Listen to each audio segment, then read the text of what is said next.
Times of Swaraj में आप सबों का स्वागत है और मैं हूं संतोष सिंह। और आज हम टाइम्स ऑफ स्वराज में चर्चा करने जा रहे हैं कि जिस तरीके से बिहार में हर परीक्षा के बाद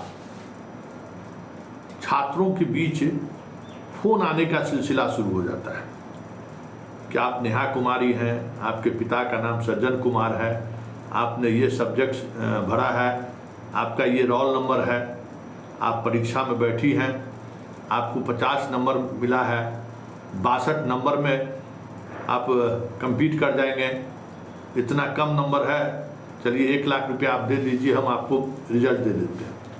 हर परीक्षा में आखिर सवाल उठता है कि डाटा लीक कहाँ से होता है। अभी एसटीईटी का परीक्षा हुआ है, उसमें भी दर्जनों फोन कॉल्स हम लोगों के पास आए कि सर देखिए इस तरीके का कॉल आ रहा है, यहाँ इस तरीके से कहता है।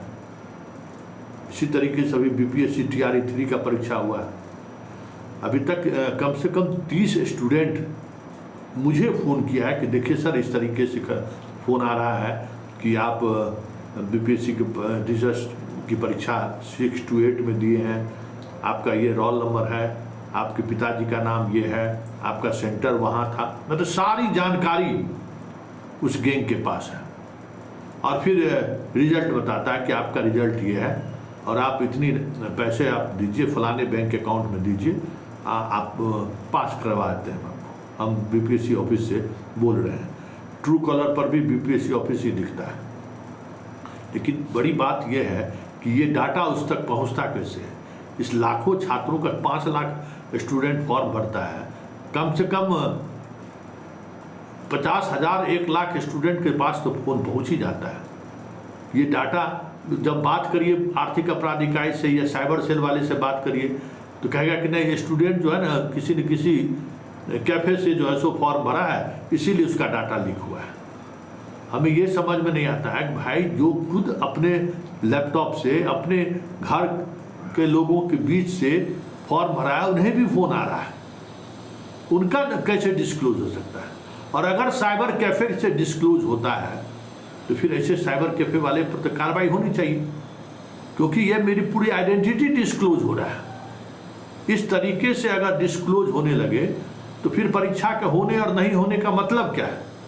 इसलिए बीपीएससी को इस तरीके के मसले पर संज्ञान लेना चाहिए। आपने परीक्षा बहुत अच्छे तरीके से करा लिया, सेंटर पे सारी चीज़ें कह सकते हैं कि मानक में खरा उतरा है।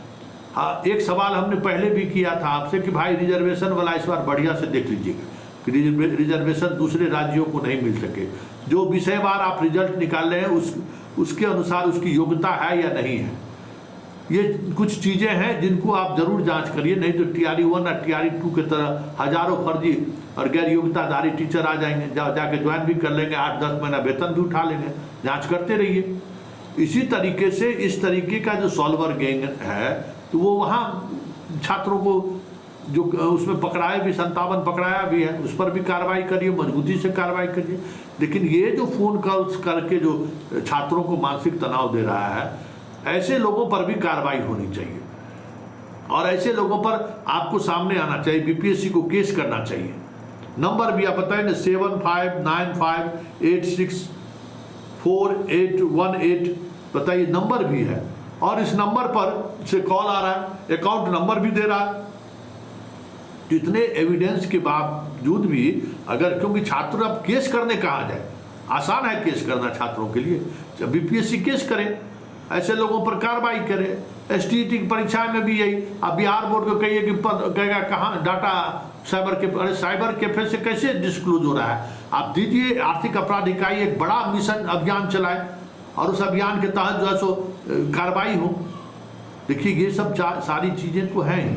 और ये बात समझिए कि ये जो यहाँ कोचिंग चलाने वाले जो लोग हैं ना, और बाकी जो कुछ और भी लोग हैं, वो भी इस तरीके के खेल में शामिल रहते हैं। इसलिए सावधान रहने की जरूरत है। कोई छात्र इसको तो इंटरटेन ही नहीं करे, लेकिन बीपीएससी जैसी संस्थान को अगर इस तरीके से कह के फोन जा रहा है तो एक एफआईआर तो बनता है और इस पर बिहार पुलिस को गहन तरीके से अनुसंधान करना चाहिए कि इतना परफेक्ट पूरा डाटा कैसे साइबर फ्रॉड के पास पहुंच रहा है। हेलो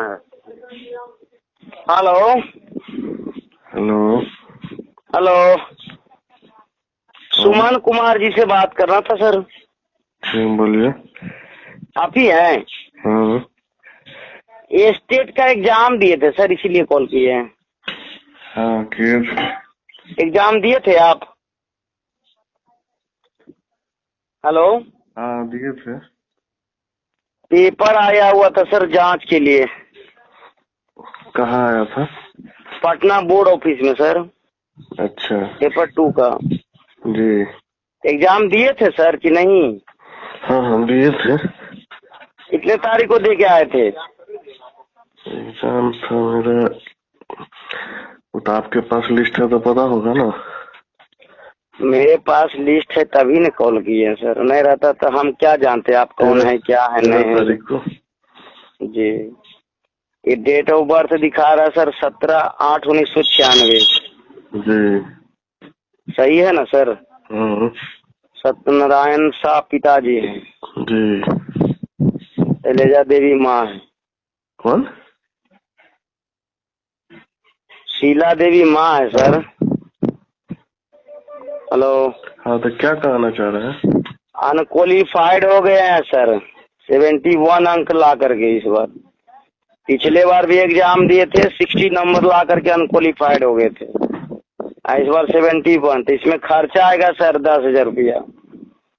अच्छा अगर क्लियर करना है तो क्लियर हो जाएगा क्वालिफाइड, ताकि क्वालिफाइड रहिएगा तभी आप बीपीएससी का एग्जाम दे पाइएगा।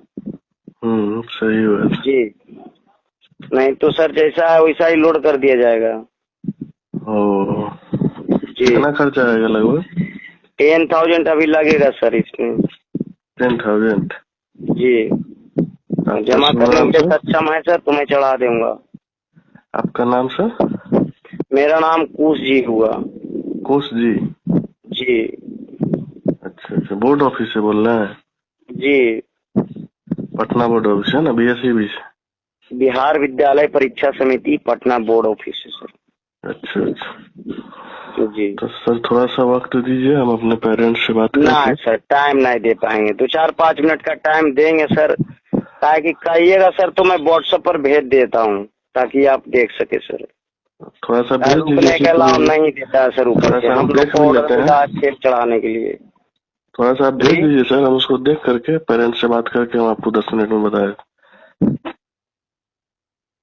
तो आप पहले बात कर लीजिए सर, पेमेंट देने के लिए सक्षम रहेगा सर तब हम पेपर यहाँ से भेज पाएंगे सर। आप अगर नहीं देने के लिए तैयार रहेगा सर तो नहीं दे पाएंगे, ताकि हमारा पिताजी का ऑफिस नहीं है सर, सरकारी चीज है। समझ रहे हैं बात को? अच्छा अच्छा। समझ रहे हैं सर? हाँ हाँ हैं? हाँ। जी, जो भी है पहले क्लियर कर लीजिए, उसके बाद हमको बताइए तो हम भेज देंगे। ओके सर, ठीक है। ठीक है।